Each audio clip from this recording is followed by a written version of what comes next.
mga lineups, nakita na rin natin ang komposisyon na meron sila dito. More on the setup at may panghabol sa likod para sa Minana Evos. And same, sabihin na, hindi pala same formula kasi mas may dagdag. I think mas better lang ng lineup para sa TNC for this game number 2.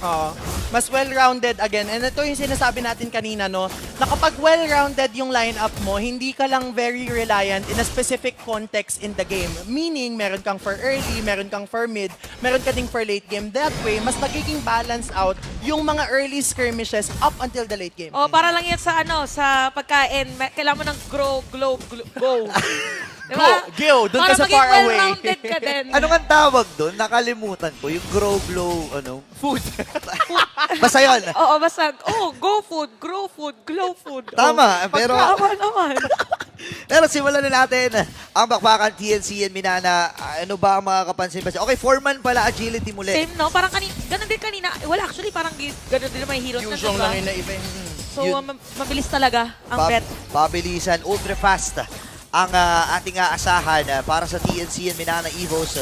Pero mas mabagal na atake. Ay, sabi ni King Kong, ano mabagal? Bilisan Nag-level natin. for agad si Kuya King Kong, kaya naman na medyo magbibigay muna ng beat doon sa may bottom lane. Pero more on zone out lang naman. Sayaw muna tayo dito, parang gano'n. Ang lupit mo pala mag-beatbox, Pianara. Parang pwede naman pala. Ano si Kaysen AR, ito naman nagmala DJ naman, na nag-ikot-ikot ng mga CD doon sa kanya heavy spin. At dahil dyan makakuha ng kill, pero hindi pa naman sa laban sa may middle lane. King Kong ay mag-zone out, pero not enough damage para sa kanila. At medyo delikado din dahil magkakaroon ng turtle. Maraming mga bumaba ang buhay doon, pero damage share among junglers ang pag-uusapan. Nangunguna dyan si King Kong. Imagine mo, nalampasan niya itong si Carl TZ, the young goat. Masasabi natin na ito ini-explain nito na kung gaano kahusay si King Kong sa bawat laro na kanilang nilalabanan. Oo. Kumbaga, sa playstyle na meron ng TNC Pro Team, si King Kong pa din yung core. Siya pa din yung pina-funnel and siya pa din yung ini-enable for the rest of their teams. Kasi nga naman, nag-a-assassin siya pero yung Dragon. Oo, pero nakikita natin na tinawag na nga ang Dragon at si King Kong ay mahahanap na rin. Kaya ginamit na agad ang electrifying beat. At dahil dyan ay aalis na ang TNC at ang unang bagong ay mapupuna sa Minana Evos. Level 3 lang din kasi si Goyo So I think kaya umatras muna ang TNC. May lugian pagdating sa crowd control. Oo, and to be very fair, crucial talaga yung pagkaka-pick up ng isang utility jungler as against a damage-based jungler. Kasi nakita natin doon na medyo ma-awkwardan, maiilang pumasok itong si King Kong. Kasi nga naman, kayang-kaya siyang i-burst down noong Dragon na kapag nag-petrify. And because of that, nagkaroon ng translation yung side ng mga Evos to get the gold plating dito sa bot side. 70% kagad yung nakuha dun sa gold. Wow! Grabe! Kasi iba yung mata ni Burrito, may nakikita May siya percentage sa kasi yan. Oo. May ano pala yan, may, basta. Percentage. Grabe na, nakakita mo yun na 70%. Iba pa talaga. Hindi, tansyahan lang yun kapag nagbabanggit ka kasi ng mga percentage. Mukha malupit. Pag nasabi ko ng percentage. Malupit. Tama. According to statistics. Ayan, may mga ganyan. According to statistics, ang ating laban nito ay merong 63.98%. Ayan! Di ba? Ang lupit, di ba? Pero siyempre, lamang in terms of gold dito ang Minana Evos. At may paghabol sila na gagawin. Level 7 na dito si Kaysen AR. Habang si King Kong ay level 6. Hindi naman ganun kalaki, pero yung gap na yon magmamatter yun pagka may mga objective na sa retry. Sakto na meron pang Valentina, pero ito parang delikado yan si Innocent. Ito medyo advanced na ginamit ang heavy spin para lang talagang masecure ang kill. At dahil dyan, that is Innocent as a casualty. Minana Evos, 1.3k gold lead. Ganda ng ginawa ng side ng Minana Evo Zone kasi inapat agad nila si Innocent. Napaproc agad nila yung flicker with that carry and hindi daw siya naka-purify kagaya ng ine-expect natin. And because of that, medyo naging madali na bantayan siya at bigyan siya kasi walang nakabantay sa side ng TNC Pro Team kasi si Goyo nakapwesto sa XP tapos si Bentings hindi nakita yung kalaban nila. Speaking of the Purify, dalawa naka-Purify din dito sa Minana Evos. So, ibig sabihin, mag-e-excite pa ng mas mataas na effort dito ang TNC para makahuli sila. Kasi, kunyari, nagbinuwans Fury ito si Bending, lulusutan lang nila with that kit na meron sila. So, kailangan pala dito parang aantayin or meron mag-force, no? Para sa side ng TNC na magamit muna yung Purify. At saka talaga sila mag-go. So, ngayon, parang pinakagustong gawin ng TNC ay hindi na lang din muna manggulo doon sa may internal objective. Rather, ay magpo-focus na lang doon sa may top lane. And may gusto lang ako i-point out, no, kanina pa natin to nakikita, game number 1 pa lang, na kung saan nagsuswitch agad yung mga gold laners natin pagpasok True. ng pangalawang pagong kasi nga gusto nila na magkaroon sila ng enough opportunity to farm. Pero si Lord JMA ay medyo napalalim nga lang doon at ang layo ng hinabol. Pero mas naunang nakapag-clear na minion wave si Doming AR Yeah. dahil Yes. doon. Tsaka nakita ko, ang ganda ng effort ni King Kong na agawin yung purple buff. Yes. Kaya lang yung na-retry niya yung butiki eh. Yung maliit na butiki. Si Baby Blue Buff. Si Baby Blue Buff. Sayang yung pagkakataon, pero ito naman. Okay. So going back, 5 minutes and 30 seconds, wala namang energy shields. So, pwedeng umangat at nakaangat naman na talaga itong TNC dun sa may bottom lane. Pero base dito sa mga items, ano na ba ang kapansin-pansin? Nakikita natin na naka-genius Wanda dito si Goyo, although we have yet to see how bursty he can be against the enemies. And naka-Demon Hunter Sword na rin. So at this point in time, pretty much lahat ng mga first items natin built na. So definitely we could see more skirmishes for both of our teams. Okay, ito na yata nga inaantay natin for both teams. Pero maingat lang din naman doon sa kanilang mga kanilang pwesto. At tila ba parang game number 1, parang 8 minutes kanina, 18 minutes pero yung nga lang sa may taas. Unti-unting naipit ang baka kaya naman masisecure ang kill. At Minana Evos, makukuha pa nga din si Lancy at palitan lang. Ang nangyari doon sa may top lane na tinawag ang Dragon at mag-disengage na lang muna ang ating dalawang koponan. Yes. Sinong lumamang dun sa naging team fight na yon? I think that's a roamer for a position 4, so definitely TNC Pro Team. Pero si King Kong! Tommy King Kong saktong-sakto! Ginamit ni Lord JM yung kanyang Petrify pagkakita niya doon kay King Kong. Nakita mo rin eh, sabi ni Kaizen, doon sa mismong camera niya sa may bandang ibaba, kalma. Yes. So ibig sabihin, kahit nakakalamang sila, minimaintain pa rin ni Kaizen dito na okay, huwag kayo mag-celebrate. Maaga pa para mag-celebrate. Kuha lang tayo one at a time. At ngayon, Turtle muli ang kanilang punteriya. This is the third time na makukuha nila yung Wow. Turtle sa laban na ito. So kanina, tinanong mo ko kung sino nakalamang doon sa unang clash. Ngayon, TNC yon yung kanina. Pero ngayon, Minana Evos na kasi nabigyan nila si King Kong. And ito, dito natin nakikita kung paano nga ba nagpe-play yung isang damage jungler. Kasi nahihirapan ka kapag nag-zone out ka ng XP laner ng kalaban. Hence, nabigyan agad si King Kong. O nga, tsaka si Bentix hindi rin makapag-front. So parang kung ikaw si King Kong, kailangan mo na naman muna ulit na Oo, intay ikaw ka yung lang ulit. Antayin mo lang ulit.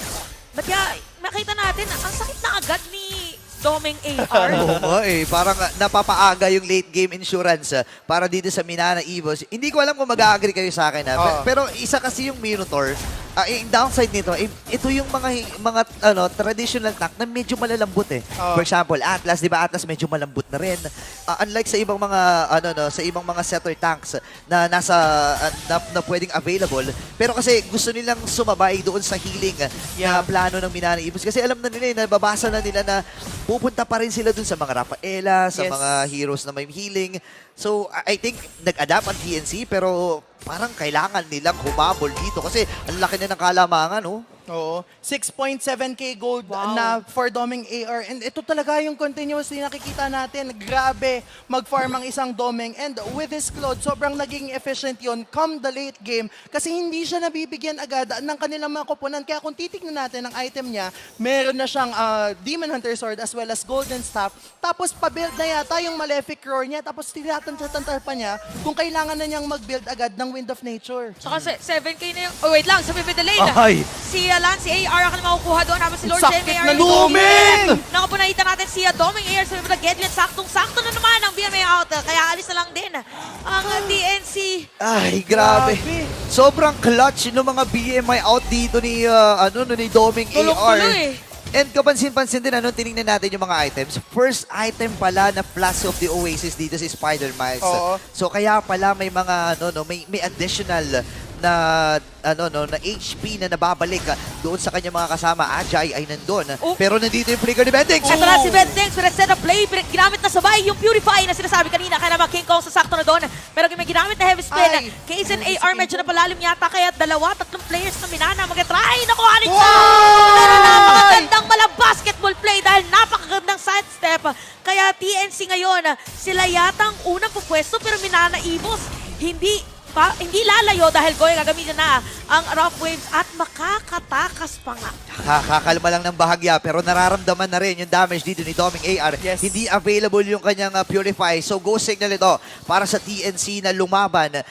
Any of the members dito sa TNC pwede nilang igulo I-go. lang, Yes. i-go itong kupunanan na Minana Evos. Pero kasi sabi ni Kaysen, sige magtitigan na tayo. King Kong aantayin ka Doming. namin. And ito na nga ata, may Grand Eyeball ata. Oo, ito may na. Gep, may GEB dito sa may Anong oras Lord. bang call time? 10:15 pa lang eh. Parang inaantay pa para umabot na nga 10:30. Op. Pero si Innocent Wala nang makakalubong dragon. si Lord JMAR. Medyo may damage na. Ito na yung sinasabi natin. Again, well-equipped. Doming oh. Si Doming AR, this time around, walang crack na pwede mag-reset. Pero Na-reset. mare-reset pa rin ang ating Lord. At si King Kong medyo Oh my makakalimutan God! at Jason AR. Hindi gagamit ang kanyang heavy spin dahil mas importante nga naman na mayroong baon na pag-ikot mamaya. Grabe, hindi pa natatapos dito yan kasi apat na members pa mula sa TNC ang nakapulabot dito. Ay, Pero si ayun! Kaysen! Oh my gosh! Saktong-sakto, Kaysen AR. At nung time na yun, hindi pa nga ginamit yung heavy spin na binabanggit natin. Pero again, 10 minutes and 55 for ating score, 2.8k gold lead para sa Minana Evos. Op. Mainit na yung mga teams natin. Mainit. Kanya-kanyang bitawan na to ng mga skills. Ngayon, nakuha ng Minana ang unang Lord pero may Ayun! burst doon sa itaas. At Lord JM ay mapapatay courtesy of Corrosion Goyo. side. Crucial yun ha. Oo. And ito yung gusto ko lang Ay, i-point out, no, si Goyo, mukhang susubukan siyang bigyan, pero back away na lang muna. May gusto lang ako i-point out, no, na kapag healer ka, ine-expect mo na yung XP laner mo as well as yung jungler mo, bruiser. That way, hindi mo kailangan masyadong humarap. Hence, kung bakit Flask of the Oasis ang unang build ni Spider-Miles. Kasi hindi naman niya kailangan humarap eh. Oh. Kailangan niyang i-sustain yung the rest of his team. Kaya naman, yun yung nagiging balakid sa side ng TNC Pro Team. Kasi si Ben Things, kailangan niyang harapan yung mga kalaban. Yun, no? Alis kaga dito si King Kong. Nakatunog kasi wala naman siyang vision eh. Wala siyang idea kung nasa ng mga members dito ng TNC. Nagpakita dito sa may bandang itaas pero babalik muli dito ang Minana Evos sa may bandang gitna. Gitna talaga punti nila habang yung spin na gamit na. Galing sa may likod, Kaysen AR. Parang hinatid si Jaidon pero buhay pa rin. Buhay pa. Naku, nandun yung sustain. Gamit yung Grabe! Pegasus. Wala nga lang tatamaan. At sa dami na nagamit ng mga skills.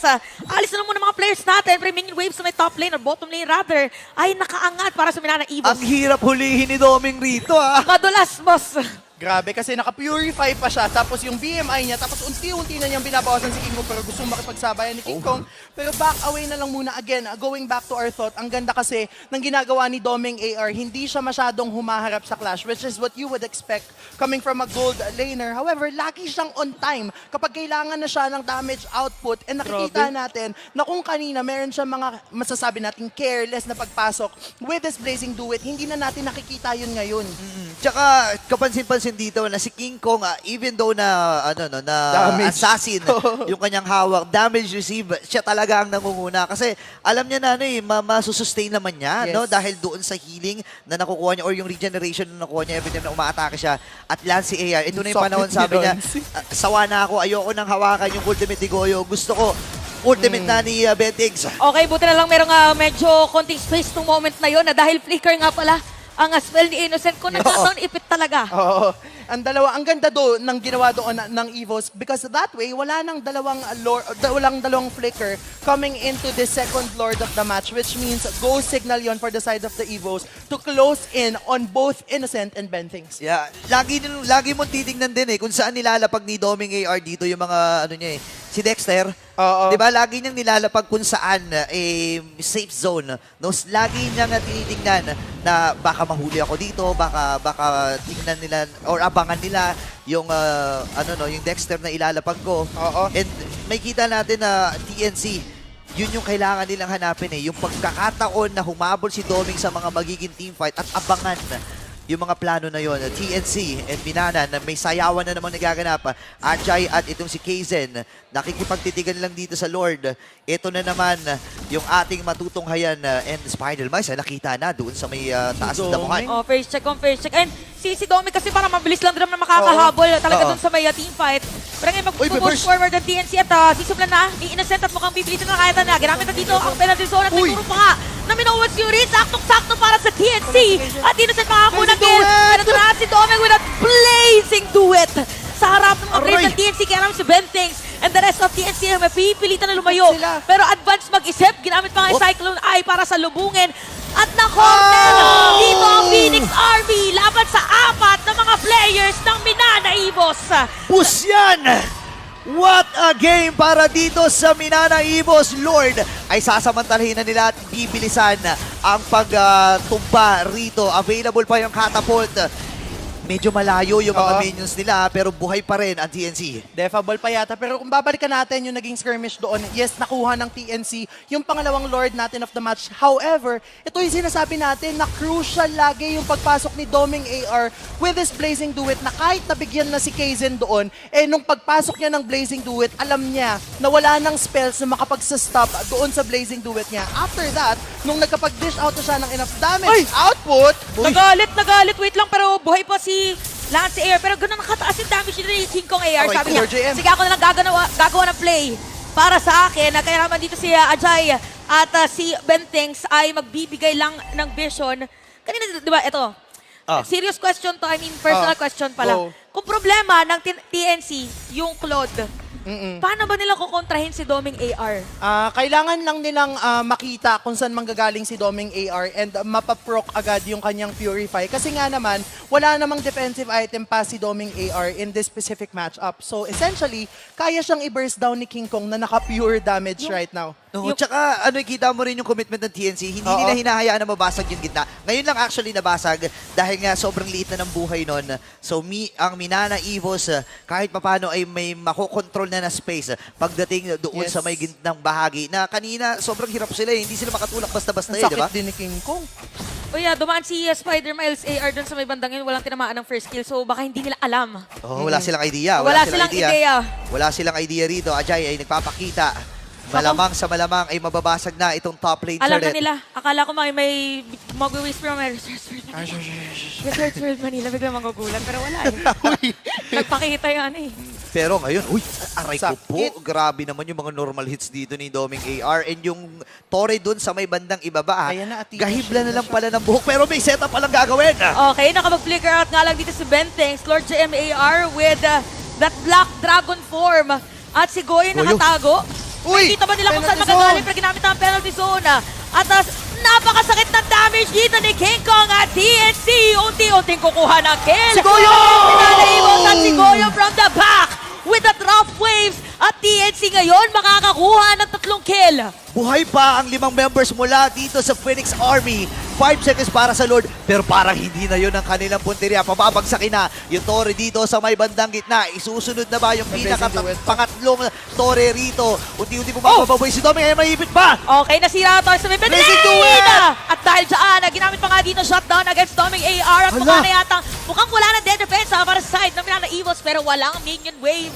Ang TNC, best option is to take the Lord. Wow, grabe yung nangyari na yun. Anong mga kapansin-pansin doon ng Tianara? Ito yung sinasabi na Ate Chantel kanina, no? Na kapag mahihirapan sila kay Doming AR, ang gagawin na lang nila, i-burst down yung mga kakampi ni Doming AR. And dahil nawala doon, yung 3 membro ng side ng Minana Evos, hindi naging madali for Doming AR. And nakuha na niya ang unang death niya in this specific matchup. So essentially, kailangan gawin ng TNC Pro Team na kung hindi nila mahuli si Doming, patayin nyo yung 4 na membro ng Minana. Sobrang crucial nung pagkakahuli ni Yes. Goyo doon sa dalawa. Actually, nakatakas nga lang yung isa no? And ang ganda ng basa rin ng Minana Evos. Dapat ubus yung 2 members doon. Pero again, panibagong pagkakataon para sa mga Tigre na makabawi at makahabol. Kasi almost lock item na rin naman ang magkakabilang kupunan dito. At itong si Goyo ay unti-unti na rin nakakahabol. Sakit in terms of na, items. no? Nakikita na natin yung damage output coming from Goyo. Mukhang magbibuild pa siya ng Clock of Destiny or Blood Wings at this point in time. So, for sure, kung sino man yung mahuhuli niya, either mapaproc yung Purify or mababurst down niya. Okay, so makapal ang minion wave. Sabay-sabay pa. Nabanggit na rin ang mga napaka-importante mga items sa laban. Ang pinaka-importante para sa Minana Evos ay depensahan itong Lord, which by the way, sinalubong na ni Kaizen AR. Pero sinasabi natin napakasakit talaga ni King Kong at sakto naman ginamit na rin na Heavy Spin. So walang pambuwag if ever dito ang TNC. At ginamit na nga ang Black Dragon form pero kalmado lang na nag-aantay ng pwede pwedeng set up play ang TNC. Okay, wala silang minion wave at hindi na nila push forward pa. Mukhang ito ang kanilang sasabayan at inhibitor turrets na lang muna ang kanilang magiging target. Ang kinakatakot ko dito si Bentix may flicker pa eh. Available din yung kanyang immortality. So any moment pwede siya pumasok. Ayun na nga! Ito na yung sinasabi na flicker plus setup play. Ginamit na rin dito ang Pelotson Ajay. Ayun! Kaya naman ang TNC pero may napakagandang Truncheon! Winter Truncheon. Pero going with a kill talagang inatay. At top lane ang pwedeng targetin. Ngayon ng Phoenix Army, Lord JMAR ay pipilit na dumepensa pero hindi na niya kaya. Innocent with that secured kill at unti-unti na ngang nasisira yung torre. Meron pa minion wave sa may middle lane at Minana Evos. Aray! Kailangan nila Double! dumepensa pero parang hindi na yata kaya. Ginamit na ni Doming AR ang kanyang blazing duet. 3, 2, 1. Penalty Dito zone. ang ginagawa ng Minana pero Hindi sabi pa ng TNC, ma-end. hindi pa rin tapos Hindi yung pa. laban. Ginamit na naman ng Rough Waves. Ayan na. Spider-Man sa AR Double. at wala nang ante depensa. Phoenix Army TNC will win a game number 2. This winning moment is brought to you by our official